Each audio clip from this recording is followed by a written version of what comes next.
Section 1. You will hear a conversation between a man and a woman as the man joins a local library. First, you have some time to look at questions 1 to 5.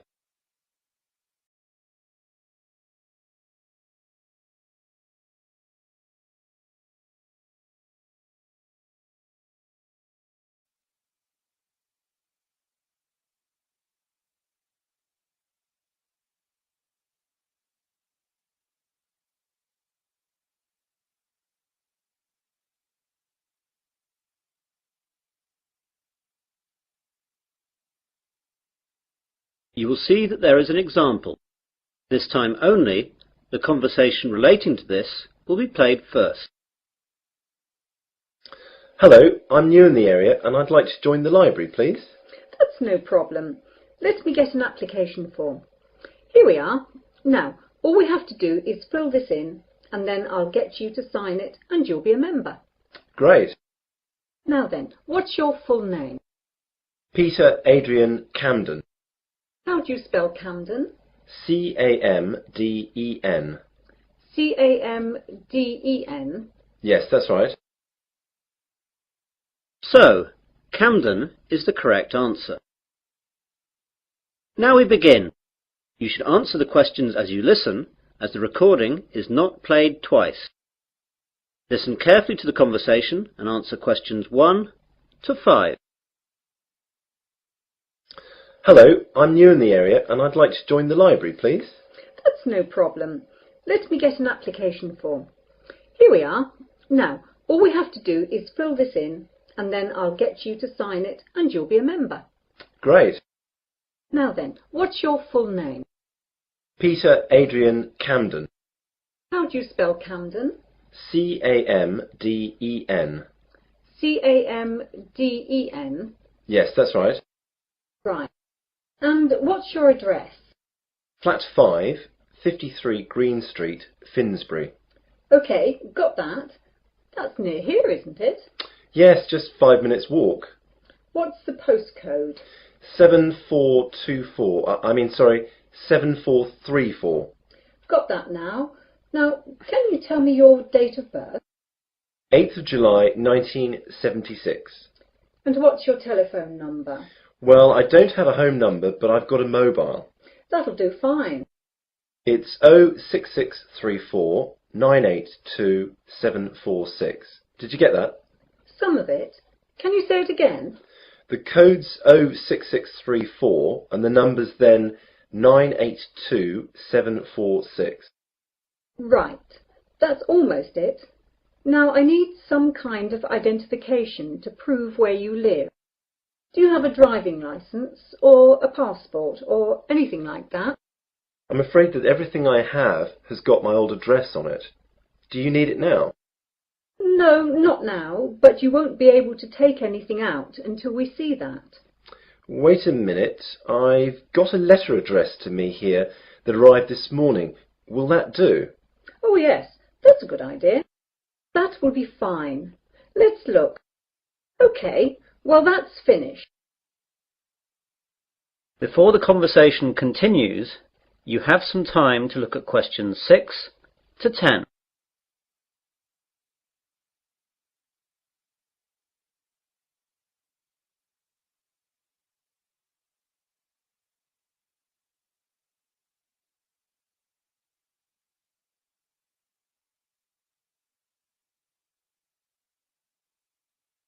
Now listen carefully and answer questions 6 to 10.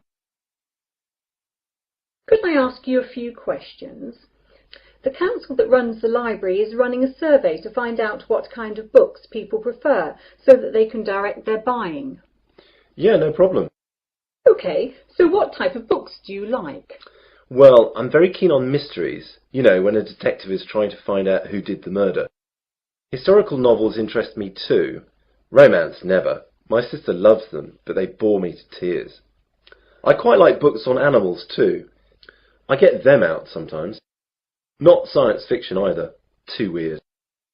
Well, I think that's it then. Good. Oh, do you charge anything? The library is free unless you want to rent out some of our videos or DVDs. And how much is that? Well, we rent videos out for $4 each and DVDs are $6. You must leave us a deposit of $60 as well. That's returnable, of course.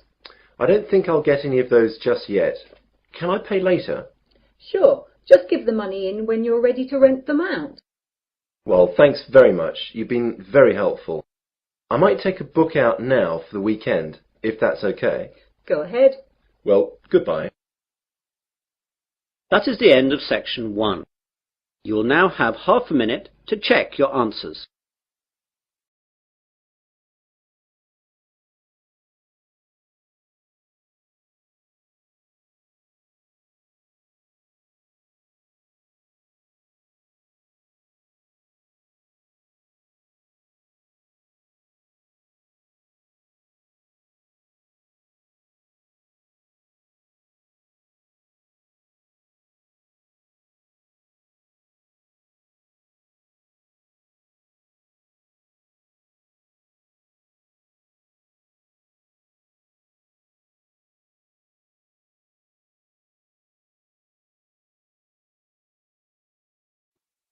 Section 2. You will hear a radio presenter interviewing a doctor. First you have some time to look at questions 11 to 14.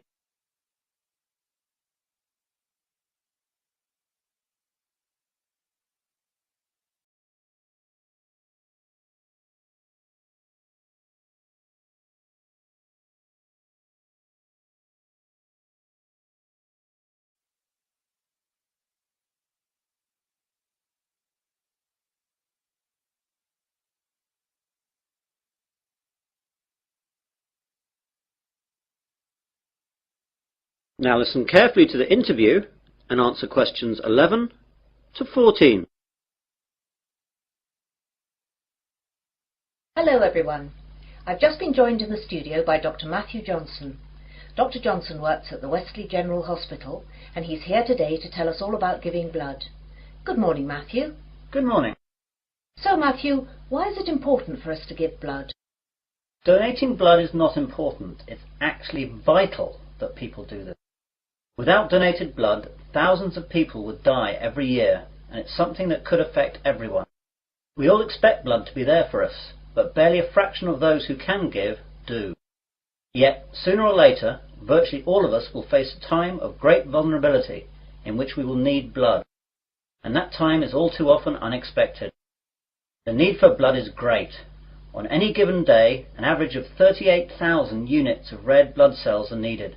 Blood transfusions are often needed for victims of things such as accidents and burns, heart surgery, organ transplants, and patients receiving treatment for leukemia, cancer or other diseases. In 2002, nearly 29 million units of blood components were transfused, and with an ageing population and advances in medical treatments and procedures requiring blood transfusions, the demand for blood continues to increase. We really need that much? Yes, and we need it now. Blood supplies nationwide have reached critically low levels, with less than 1 day's supply of several blood types. Thousands of accident victims, cancer patients, premature babies, and countless others who need blood to stay alive are hoping you'll care enough to help them. All blood types are needed. You now have some time to look at questions 15 to 20.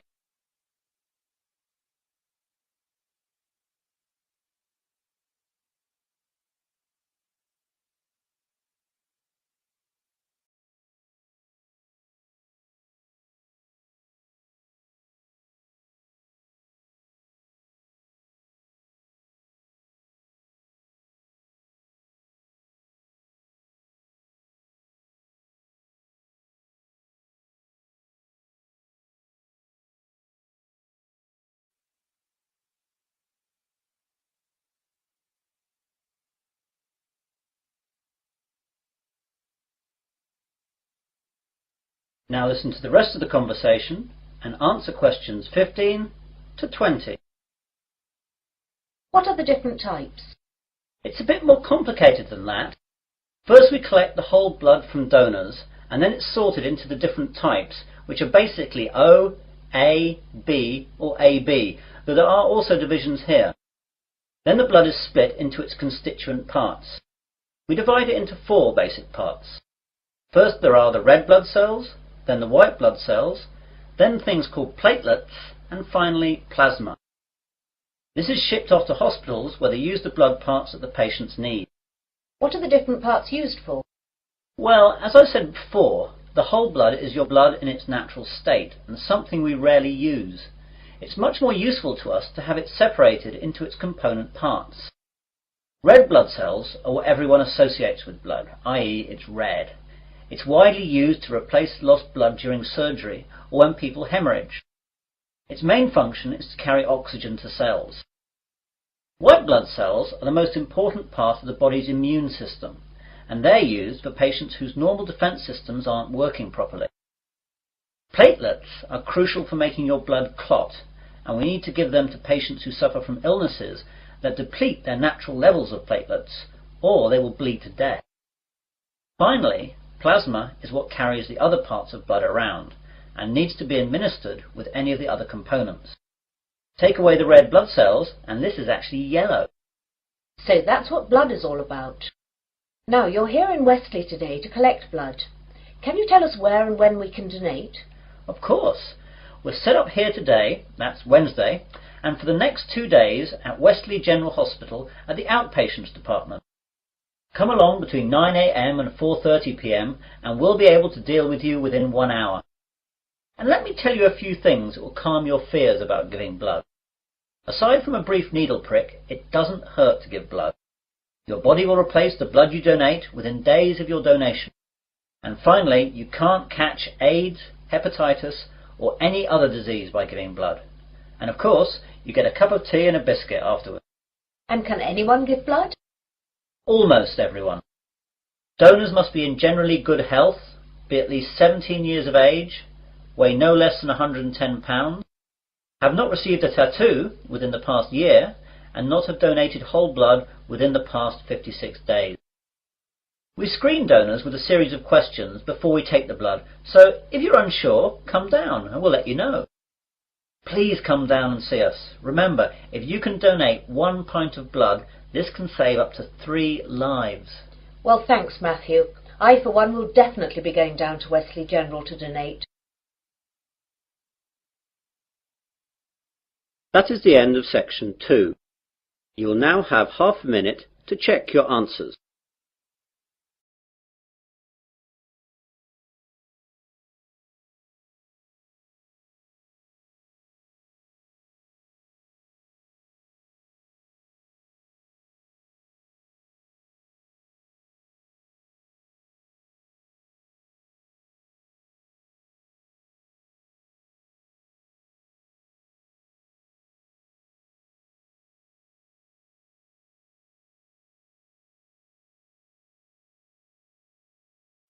Section 3. You will hear a conversation between 3 people about use of university computers. First, you have some time to look at questions 21 to 27.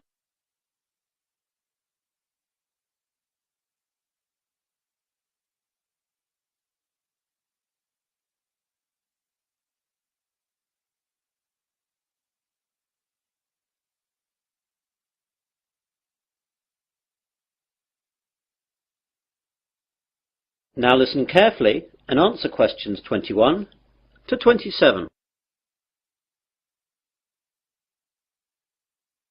Hello there, do you work in the computer room? Yes, I do. Can I help you? Well, I'm a first year and I know that I'll need to use the computer room for my work, as I don't have a computer of my own. So I thought I'd get down here and see what I have to do in order to get time on one of the university's computers. Okay, there are 4 computer labs open to undergraduates. The others can only be used by the staff and postgraduates. The names of the 4 labs you can use are Wimborne, Franklin, Salisbury and Court. Wimborne and Court are in this building, the Johnson building. Franklin is in the Computer Sciences building, and Salisbury is in the library. So I can use them whenever I like? Well, you can use them, but not whenever you like. As you can imagine, they're in quite a lot of demand, so you have to reserve your time on a computer.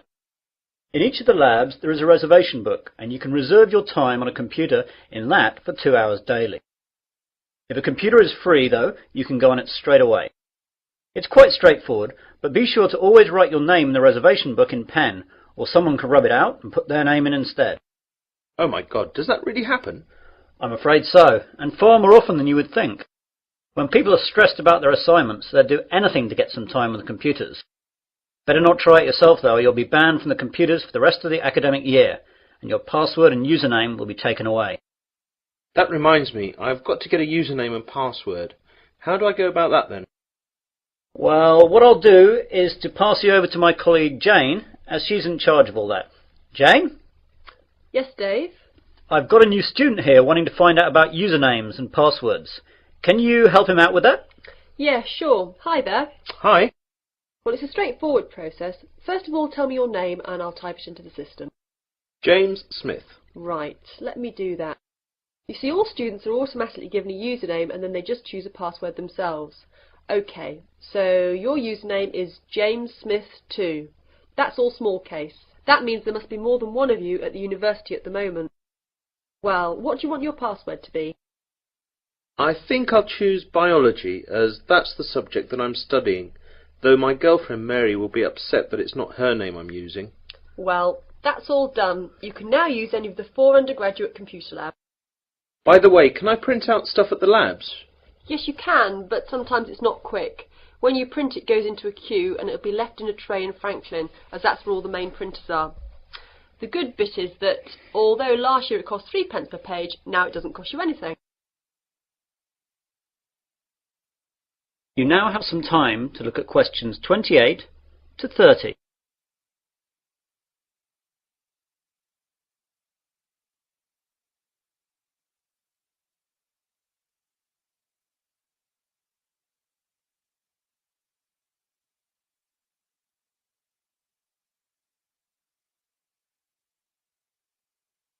Now listen to the rest of the conversation and answer questions 28 to 30. I don't really know much about computing. Is there any training available?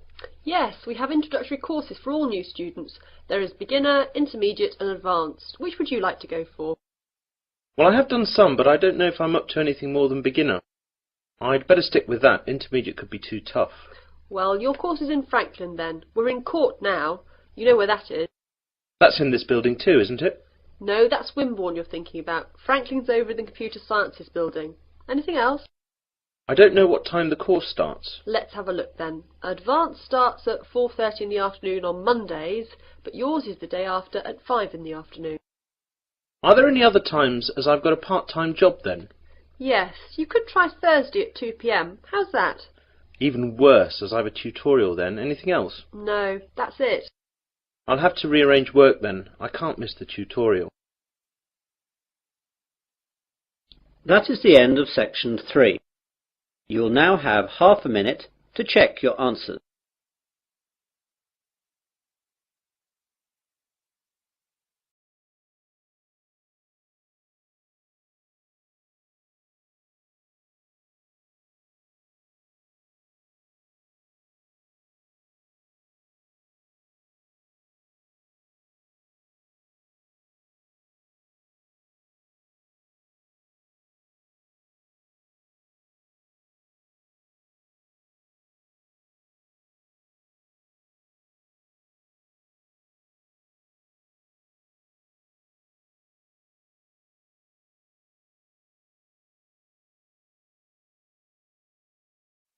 Section 4.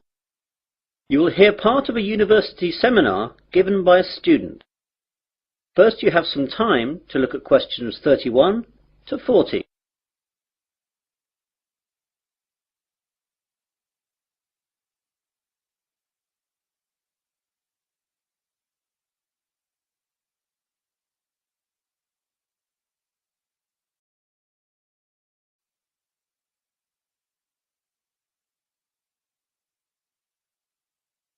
Now listen carefully and answer questions 31 to 40.